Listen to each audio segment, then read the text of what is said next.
delivering on promises, thoughtful gifts for Mother's Day, and the rebellion is here. Welcome to the ultimate crowdsourced personal finance show. This is Choose FI. You're listening to Choose FI Radio. The blueprint for financial independence lives here.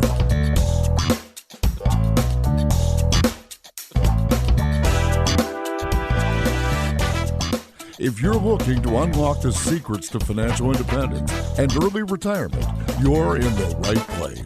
Stay tuned and join a community of like-minded people who are getting off the hamster wheel and taking control of their lives in the pursuit of financial independence. Choose FI, your home for financial independence online.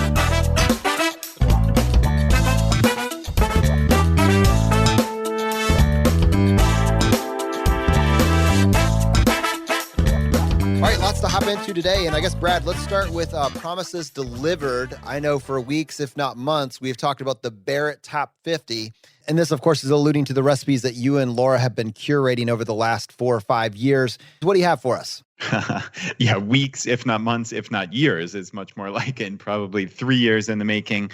Yeah, we have long talked about one of the ways that we save money, really most significantly in my house, is through cooking in a really smart and efficient way. And this is not like making, hot dogs and pasta. This is cooking delicious, home-cooked, kind of gourmet meals, but things that are really pretty easy to make in the grand scheme of things. And my wife, Laura, and I have been kind of cultivating this mythical top 50 list, we've called it. And yeah, Laura has really put together, I think she has now 30 of them uploaded, and she is furiously working on the remaining 20. And our team has turned this into something truly, truly remarkable. We have a cookbook that you can download, and individual recipes are available on the website.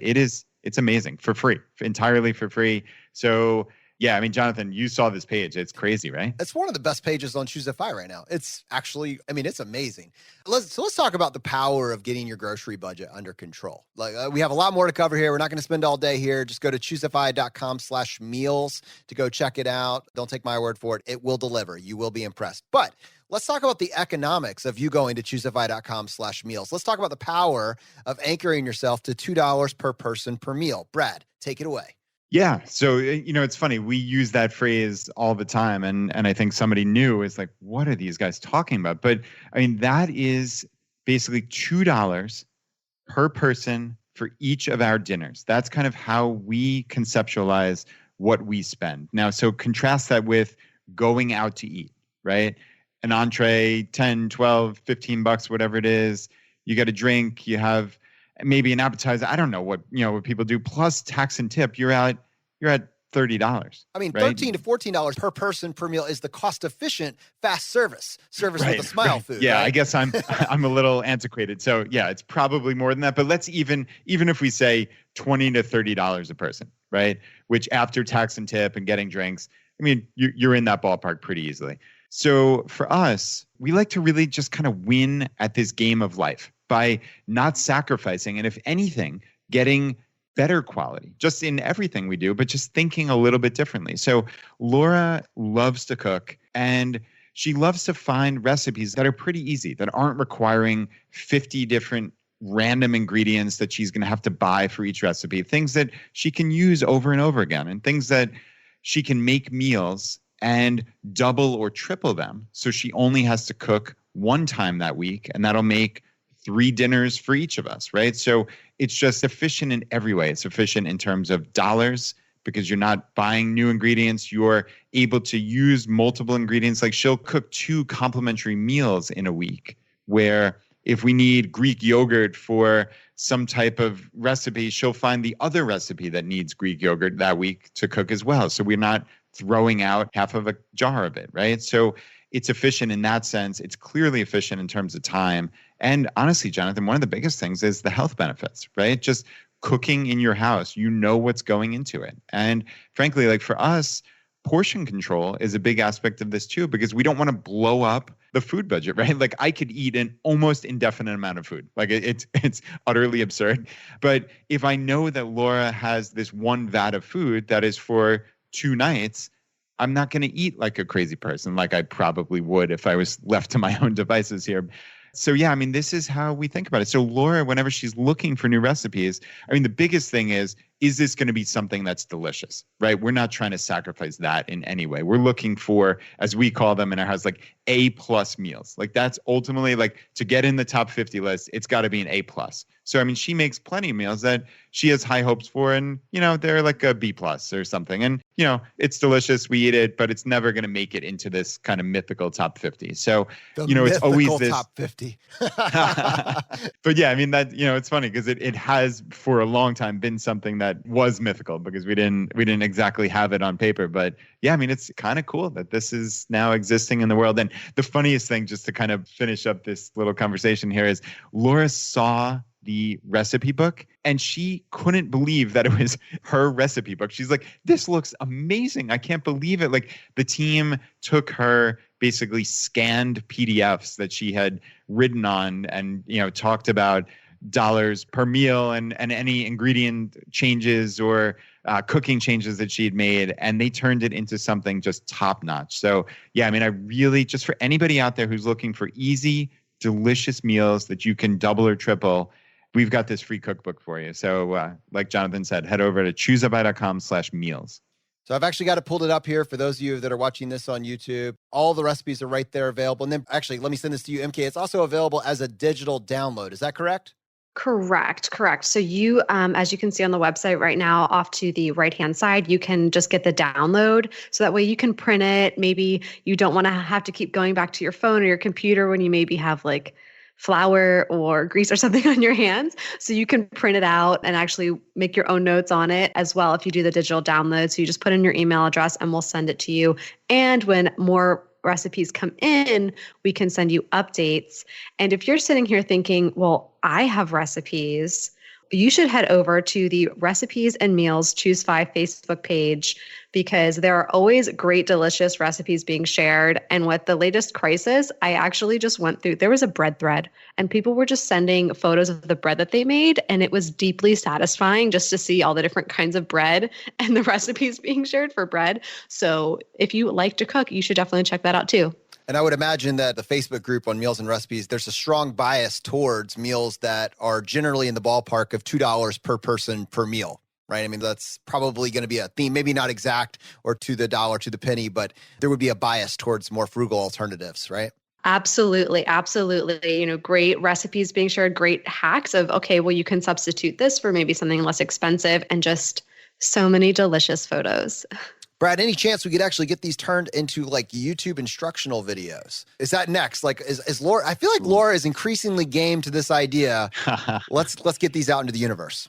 Yeah, I will ask her. I don't want to spring this on her, certainly, though she'll hear it on Friday, obviously. But yeah, we are doing more of these live events. So yeah, that would be pretty cool to kind of just get an insight right into how Laura thinks about this. We could have happy hour with the Barretts, and while she's cooking, that could be pretty cool. I like that. No, in fact, you could even do a webinar. So let's say someone has done these, they have questions about kind of, here's what I think that Laura does, that you wove it in there, but I don't think individuals appreciate how strategic and awesome this is. And it goes to the fact that how do you not end up with a year's supply of one ingredient and constantly out of the other that's forcing you to go back to the grocery store time and time again for these one or two straggler ingredients. And what Laura does is she looks for the combinations, right? The way she aggregates these meals together allows her to let these ingredients actually go farther. I know I'm a huge fan. I love America's Test Kitchen. I love America's Test Kitchen. I watch a lot of those shows. It's on PBS, and it's just a fantastic cooking show. But they are forever sending me for this one crazy random ingredient that I will never use again, over and over again. I made a dish with saffron the other day. Now, saffron's amazing. I don't want to look at the price per ounce, but like that's the first time in my life that I've ever made something with saffron. I don't know if it'll probably be years before I have another meal that includes saffron.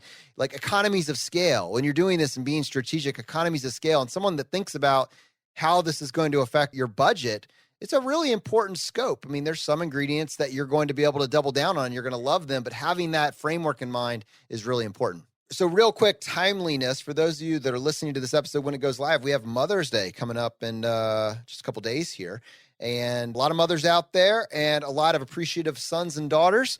So, Brad, I am going to share with you what I am doing for Danny ahead of time here. But first, I'll send it over to you. What's going on in the Barrett playbook?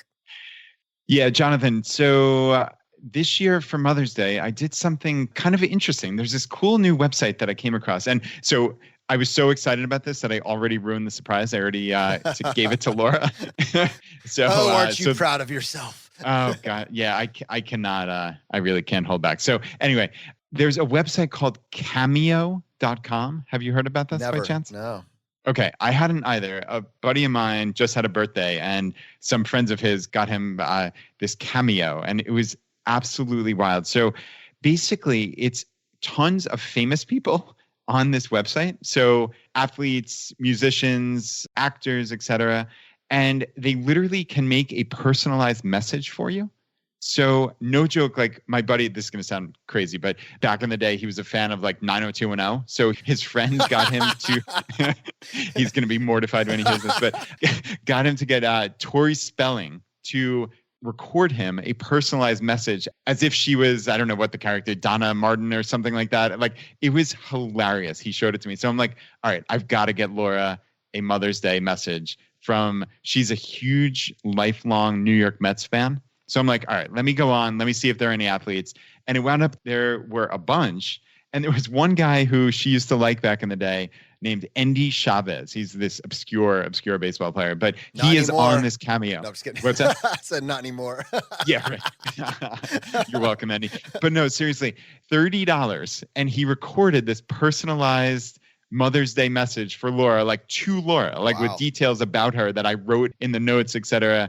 And again, this is not like an advertisement for Cameo because I just found it a couple of days ago, but it is so much fun to just kind of mess around through this website and like see who you can get to send messages to you. So, clearly $30 is not going to break the bank. The smile and joy that she got out of this was well worth the $30. And, I didn't have to leave the house to go to a store, and it was a win all around. That's pretty cool. I like it. So mine is, I have several mothers that we're preparing for Mother's Day. So what I've been doing the last 2 to 3 weeks is I went through the last 2 years or year and a half of Google Photos. And let me tell you, this is not easy. Like I have 18 pictures of my entire childhood, like total. My son has 18 pictures a day. My daughter has 20 to 30 pictures a day starting on her birthday moving forward. I worked on it for hours and I was suddenly into September of 2019 and I was like, you've got to be kidding me. So I'm going through Google Photos and I'm aggregating, the best of, right? Putting those together in a shared album and then turning that into a slideshow. I only have 4 months left that I need to cover at an average of 18 to 19 pictures a day. So I'll be done. No problem. That's not a large time commitment at all. But once I curate the list, then I can make a semi-unique slideshow presentation with music to match for my mom, my wife, and my mother-in-law. It's kind of cool. I mean, in post, these kind of stay as archival entities. And instead of me going through, again, thousands of pictures, we just kind of have these pictures to represent our year in review. And free, frugal alternative there, not as cool as Endy Chavez, who's just become world famous thanks to this plug. But I know my wife is appreciative nonetheless. That is really cool. Yeah, maybe for those of you that are limited to the iPhone ecosystem with your mere 5 gigabytes of photo data, you won't have the picture problem that I do. All right, dude. Well, next, I wanted to talk about The Rebellion. The Rebellion is here as of May 4th, and Alan Donegan, our good buddy Alan Donegan, who's a friend of the show, has been on this podcast many, many times. His brand new show, Rebel Entrepreneur, is the next podcast in the Choosify family of podcasts. It launched on Monday. I'm telling you, I promise you, not hyperbole, having listened to the episodes, it is a game changer. It is so long overdue. It is probably one of the most valuable podcasts in existence right now. And I'm so excited to say that it's being produced with the Choosify family of podcast. Yeah, I don't think it's hyperbole to say that, his ideas can change the world. They genuinely can. Especially in this time of economic uncertainty, people need to think a little bit differently, right? And they need to start thinking and looking for opportunities. I think you've seen so many historical examples of like amazing businesses that were created out of recessions. And why can't you be the next person, right? Like you just need to think a little bit differently. And Alan does that to such an amazing level where he's thinking about businesses not in terms of the old stodgy business plans and raising money and having to dot all the I's and cross all the T's. He's talking about how can you get something up running fairly quickly?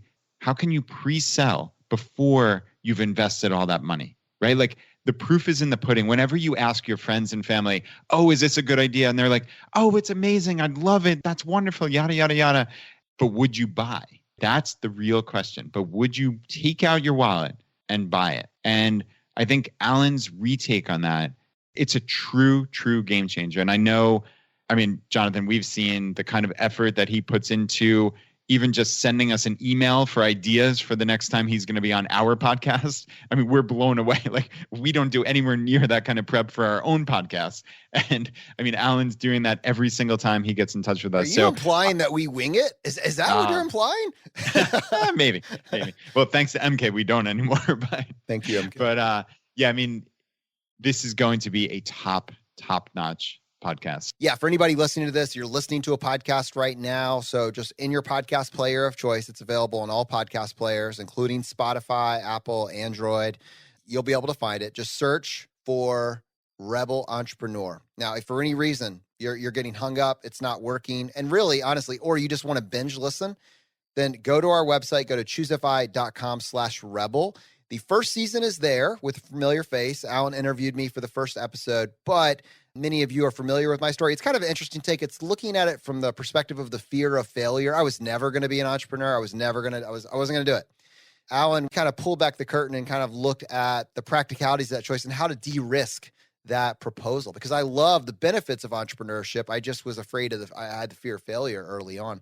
But if you want to listen to the entire season ahead of time, if you want to binge listen the season, go to choosefi.com/rebel. For subscribers, he's making the whole season available, and you'll be able to actually access the entire season. And honestly, this is a master class. You need to understand what you're talking about here. This is a master class in entrepreneurship. Entrepreneurship is a series of skills that stack on top of each other to allow you to have your cake and eat it, to design a future you can get excited about, not in the distant future, but now. And he de-risk it by helping you think of creative ways to do it without going into debt. Episode titles include Fear, what stops you from starting up? Episode 2, 5 ways to start a business with no debt. Episode 3 was examples of entrepreneurship case studies. And then moving on, the great passion myth. Do you need passion to start a business? The unexpected power of many experiments. He does a coaching series. And listen, his business, the Pop-Up Business School, has carried him around the world, where he's been able to not only inspire thousands, if not tens of thousands of entrepreneurs, but he's actually, along with that, been able to aggregate case studies of people that have pursued entrepreneurship and done it from various obstacles, various challenges that kept them from doing this. This aggregation, this synthesis of those ideas are all coming to you in the form of this podcast, The Rebel Entrepreneur. The magic of using customers' money to do a startup, ideas and creativity, free-flowing business ideas. I listened to that episode. Brad, not hyperbole, changed my life, changed the way I look at creativity generally. And I see some of the themes on how you and I personally pursue our creativity. Personally, the ideas that we've had that have really taken off. If you listen to that episode, you're going to pick up on those key elements. This is a masterclass in entrepreneurship, and it is entirely free. And when you join the rebellion, when you subscribe to this podcast, what you're saying is, I'm open and willing to learn a new skill set, and I trust that Alan is the person that can help guide me here. And what Alan's doing with the show, much in the way that Choose FI, this podcast is crowdsourced, Alan's goal is to see you succeed, to highlight your stories, to give you the information that you need, and take whatever challenges you're working through and use that to foster ongoing conversation in the show. If you haven't yet done it this week, I'm giving you one thing to do this week. Subscribe to Alan's podcast. You will not regret it. It will not let you down. Go to choosefi.com/rebel. You can binge listen the entire season, share it with your friends and family, but do that this week. Go to choosefi.com/rebel. All right, everyone. Mailbag Friday. We're going to take a listener question. I believe the frame is, what if everyone pursued fire? And how would that be different than COVID? This is going to be a lot of fun, and we'll tackle that question right after this. All right, Mailbag Friday. MK, what do you have for us today? Hey guys. Well, today we have some pretty thought-provoking questions. So I hope everybody's in a deep philosophical mood on this fun Friday. So the first question comes from Anne Marie, and she says, over the years, I've seen a few threads on FI sites stating that if everyone followed FI principles, the economy would crash. It seems as if we're in a real life scenario of almost all discretionary expenses being on hold due to social distancing guidelines with the foretold economic crash. I think this would make an interesting side topic, and you guys are just the ones to sensitively broach it. I love that she said it through the lens of sensitively, because that is it, right? This feels like a hot button topic, but Brad, I think we can go through this. Yeah, I absolutely do. I mean, we're certainly not going to incite any riots here. It's just you and I kind of thinking through if everyone was FI. And maybe we're seeing some aspect of that right now, right? With people not frequenting stores. I mean, yeah, I mean, to some degree, some variation of this is just inevitable, right? I mean, the old economy versus the new economy, this transition, regardless of how you feel about it, certainly you can notice changes in spending patterns over the decades. And it's not that spending's necessarily going less, although, that's happening. We're seeing that certainly right now. But the way that people spend is certainly changing. I think there's several different directions that we should take this. The one is, I think that, first of all, we need to acknowledge there's no scenario where everyone is going to pursue FI. Like, it's never going to happen. This is a hypothetical, theoretical example of what it might be and how it might play out. And your opinion on this may vary. This is just our opinion. But Choose FI and other blogs and podcasts in the space, we are fighting an uphill battle. We're getting tiny, tiny percentages of the population that are open to hearing this. There is an entire marketing machine that makes money by people not hearing this, not sharing this, et cetera. So it will never happen. But you found it and you're benefiting from it. So let's play this out if more people did this. One is, I think, Brad, like one of the best things that could happen, we see the unemployment numbers and we also see how it feels like jobs are kind of disappearing in mass. Like, wouldn't it be amazing if your working career was actually shortened and you were okay on the other side because you were saving a larger amount, thereby freeing up that job for the next individual that needed it? That's my first thought. How cool would that be if we could glide path our way into unemployment, but that unemployment was by choice, because you set aside reserves for yourself when times were good?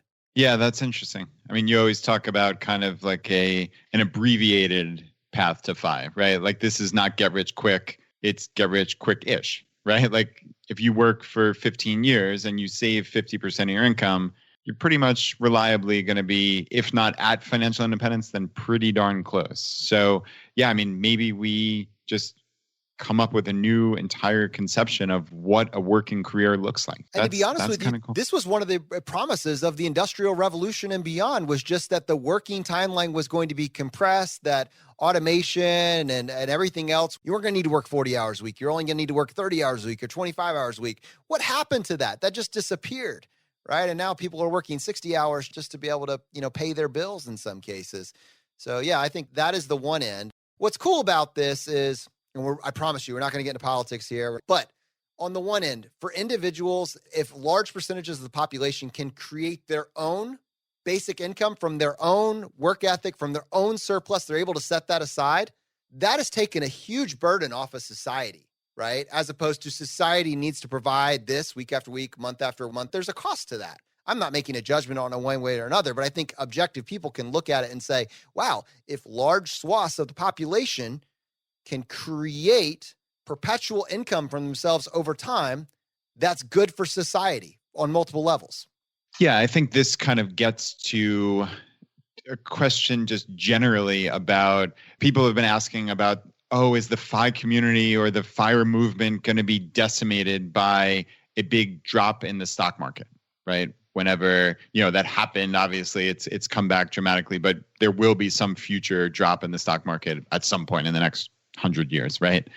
And my response is always, there's no world where it's bad that people are saving 20, 30, 50, 70% of their income. There's no world where that's a negative thing. There's no world where people having control over their lives and dramatically reduce stress, right? Just by sheerly having some money saved up. There's no world where that's a bad thing. So I think, to me, that's the starting point of all this. And to your point, like this is clearly just a thought experiment. I mean, Anne-Marie asked a great question, but like there's also no world, sadly, where 50% of the population is going to pursue FI, right? Like in America, if we get to 1 or 2%, which would be 3 or 6 million people, like that's not too shabby, right?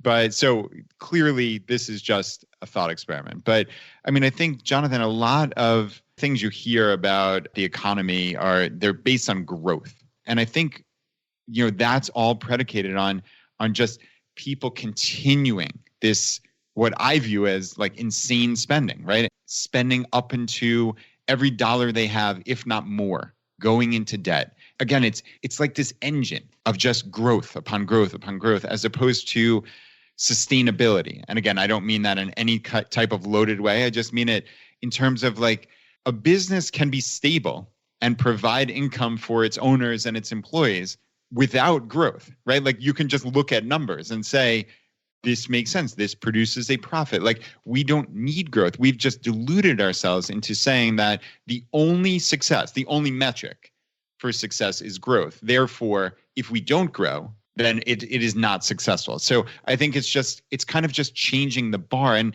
Jonathan, a book that we read recently is called The Infinite Game by Simon Sinek.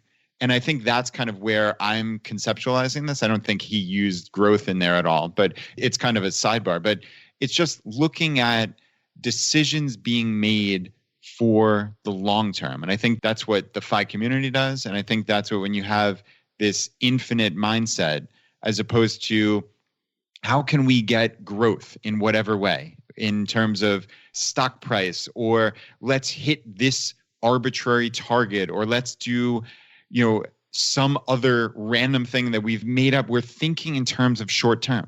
And I don't like that at all. I don't like short-termism. I think we should be thinking in terms of, you and I always say 30 to 50 years. I think that's how I look at like a FI kind of time period. Certainly not, I don't care what a company did in the last quarter, but I do care if their mindset is only based on quarterly results, as opposed to contrasting it with a Berkshire Hathaway, for instance, run by Warren Buffett and Charlie Munger, who they think more along the terms of how can we create successful businesses that, as they say, have moats around them, that have a sustainability to them that hopefully will last for decades, if not more. And I just like that thought process. Yeah, I mean, that's interesting. So I want to talk about the growth. And I love that you wove in the infinite game, because I think it gives us a lexicon, a language to use when you're talking and thinking about growth. And it actually it lines up pretty closely with how we go about investing. So the FI community, by and large, are buy and hold investors, as you alluded to, via a la Warren Buffett. And what's interesting about that, in the infinite game, he kind of talks about day traders as kind of renting companies. Like they don't really have the best interest of the company in mind. They're opportunity. And if you're a day trader, I'm not personally calling you out. This is just like, think about this through the lens of a long-term mindset here. Like you don't really care about the long-term health of the company. You're looking for when to get in, when to get out. And what you end up doing as a day trader is you end up encouraging bad behavior, short-termism, because the manager, the founder, the CEO, individuals responsible for corporate profits have to be very mindful of that opportunistic nature of day traders, and they have to make those decisions in mind. When you're a long-term buy and hold investor, you kind of act as a ballast, right? You are an owner of that company for the long term. You want to see that company succeed in the long term. In the case of index fund investors, if you're an owner of the S&P 500, or as an extension, VTSAX, which is cap weighted, meaning the largest companies make up a larger portion of those funds, you are basically saying you're going to be a long-term investor of the American economy, right? America as a long-term wealth creator. So what's interesting is, if I viewed myself as having an interest, having the technical wherewithal to go look at prospectus statements and company fundamentals, and I had the time and the interest, maybe then I could justify, more of a Warren Buffett approach, where I pick great companies with foundational moats and I hold those companies forever until the thesis changes, right? If it ever changes. But in a vacuum where everything's the same, I hold those companies for as long as possible, because I'm not, and I don't want to put a bunch of my energy there, and I don't think that I can outperform. I am just a long-term buy and hold investor of the American economy. That's what I do. And in my case, to the degree that I'm able through VTSAX, a long-term buy and hold investor of the world's economy. That's kind of the mindset in here. It's a long-termism. We're not looking to get in. We're not looking to get out. Like I had a buddy ask me recently, he's like, all right, do you think it's time to hop back on? Like, is the ship going right back up now? I was like, I don't know, man. I never got off. I have no idea. It doesn't really matter. The long-term mindset. And I think if we as individuals think about our finances in the long term, we think about our business as entrepreneurs with a long-term mindset, we think about our consumption with a long-term mindset, we look out for those around us, and we think about our investments with a long-term mindset, we're going to end up in a better place.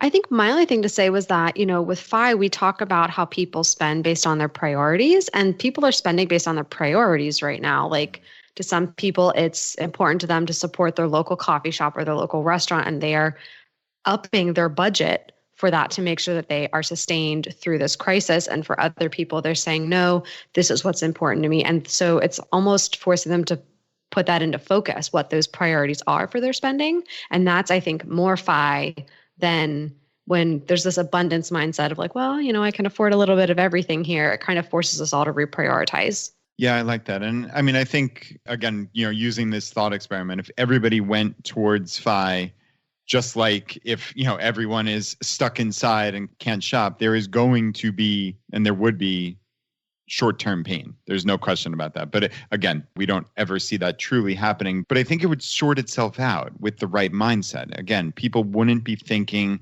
in terms of short-term. You wouldn't see so many businesses, even massive, massive businesses that just simply don't have cash reserves.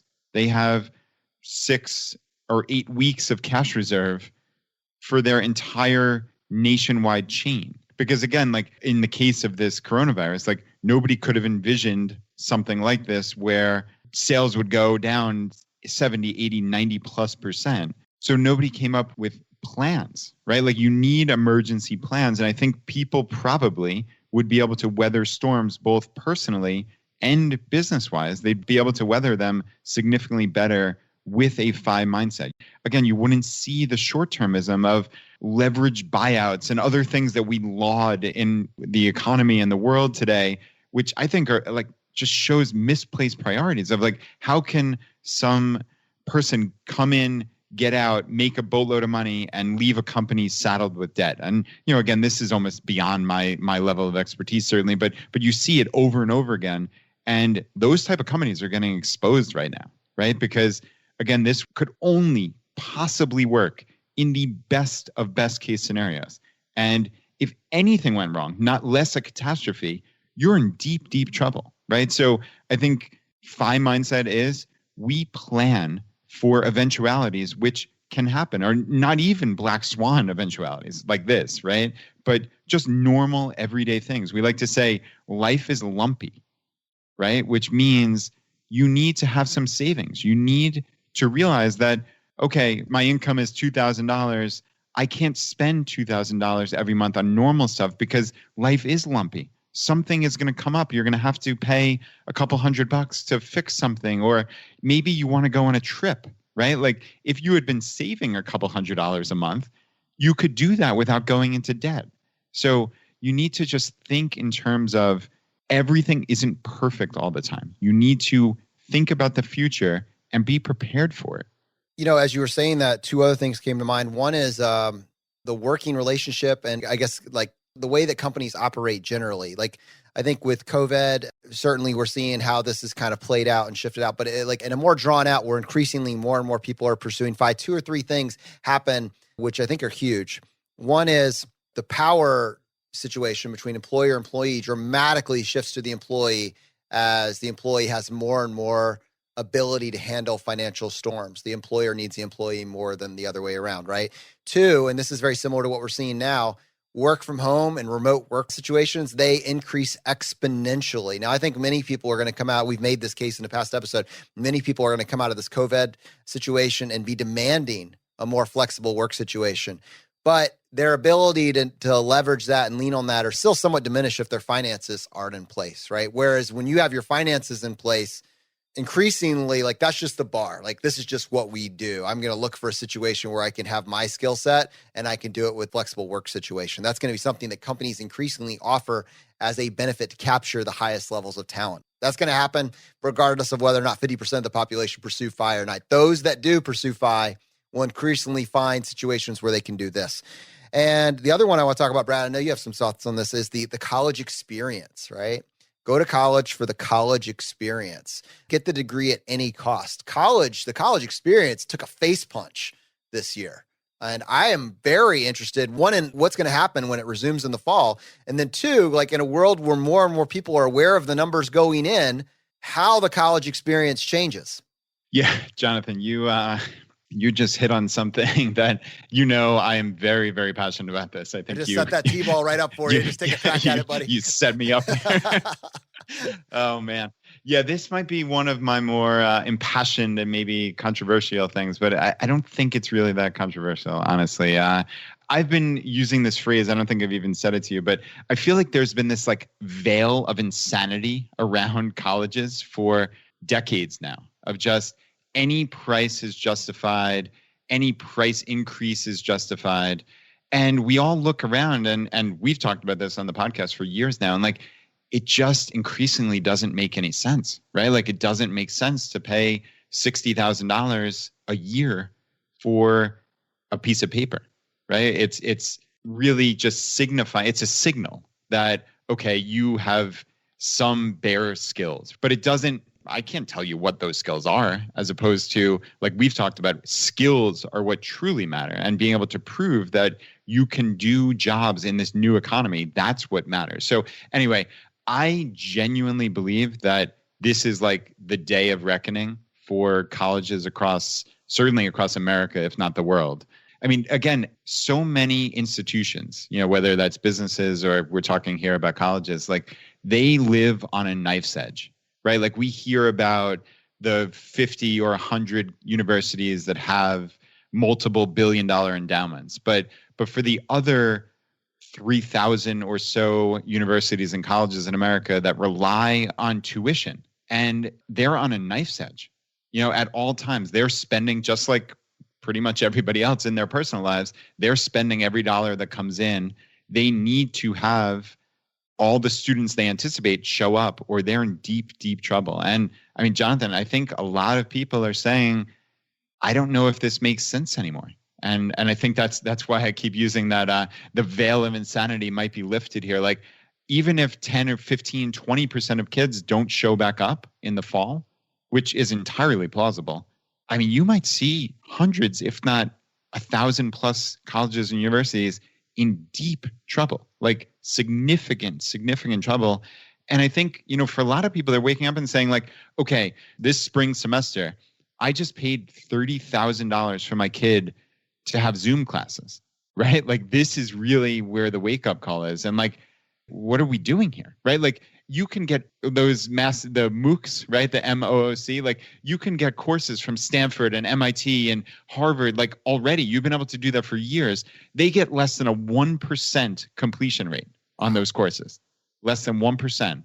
And now your kids are getting, from whatever college you go to, they're getting Zoom classes from their professors, and you're paying $30,000 for that. Like there's no world where that makes any sense. So yeah, I mean, this is a long, convoluted rant here. I apologize, but I think this is something that is going to be a massive shift in the world, really. And I think we should all be aware of that. I think, selfishly, I'm pretty lucky that, both of us are lucky that our kids are young. And, I don't know what I would do if my daughter was a sophomore in college right now, and we're looking at maybe spending $30,000 for a Zoom classes in the fall. Like I can't envision a scenario where that makes sense. People say, well, colleges, that's an existing institution. I mean, that's part of the American institution right there. And I was like, well, I haven't done a lot of research on this, but I would imagine if you go back to like the 1950s, 1960s, 1970s, if you look at the number of colleges there were then and compare that to now, I would imagine there's been an exponential increase. Brad, maybe you can correct me, or someone in the audience can correct me in terms of, what those stats actually are. But, in my mind, if you're going to college at this point, my child is not going to college for the college experience. Now, you may say, but that's what you do. You deserve that. Okay. It's simply just not going to happen. I look at the role that college played in my own life, and I look at where I increasingly see the future going. And you could say, well, malls, every kid deserves the chance to go to the mall and have the mall experience. Like that's it's gone. It's gone. It's a shadow. It's not going to be here. And when your kids are talking, look, you need a job. You need skills to get a job. College historically has been one of the most proven ways to get the skills to get the job. That's a historical model. But when you're crowdsourcing everything, you still need the skills to get the job. There's not a single person on my team that I know whether they even have a degree. I have no idea. I have none. You see people like Elon Musk at the highest level with one of the largest companies in the world saying the degree doesn't matter to me. Can you do the job? You got to have the skills. You do. And if a college is the best institution to do that, absolutely. Go to college, get the skills. But you better first start with, are they going to give me the skills? Do they have a vested interest in me getting the job? Colleges are going to have to prove value. The bar, they're going to have to prove that value at a much, much higher level to be able to claim that premium that they're currently charging. And if not, then the cost of college is going to plummet. And it's probably going to be some of each. Like in my mind, what is it worth? Like how much would you pay for skills to get the job? In my mind, I'm scheming this out. I have a list of jobs that I'd want to pursue. I have an understanding of the skills that it would take to get that job.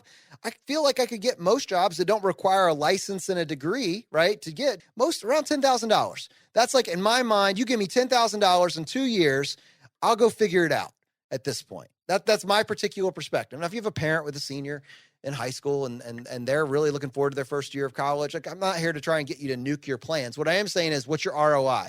The conversation should not be around the college experience at this point because you don't want them to pay for that experience for the next 40 years. You don't want to pay for that experience for the next 40 years. You have student loans that outlive you. Rant over. It's something we've talked about before. And it reminds me of like the Don Wettrick quote of like, if you want to be a journalist, start a blog, Right. Like if you want to be a doctor, okay, you have to go to college, you have to go to medical school. But if you want to work in something that doesn't require these technical degrees and technical training, like you can figure it out. Yeah. And isn't that the interesting thing, right? Like it's actually an opportunity, to Jonathan's point about you can be wistful about a world that used to exist, or you can get on with it and realize the world has changed. There are opportunities for me to learn or frankly, to be the provider for learning those skills, right? Like you can learn on your own. You could try to learn skills. Like why couldn't we as Choosify create something that taught people the skills that you actually need in the world, right? I feel like you're willing this to an existence. Let's just go and say, like, what is the promise and what's the deliverable? And then what's the next step? We'll get started on it this year. All right. You've, I don't think I can go there right now. No, do it. I'm just saying, do it. Audience, he hasn't prepared for this. We haven't created anything. There's nothing in existence, but you heard it here first. Brad, what do we need to make, man? What would fix this?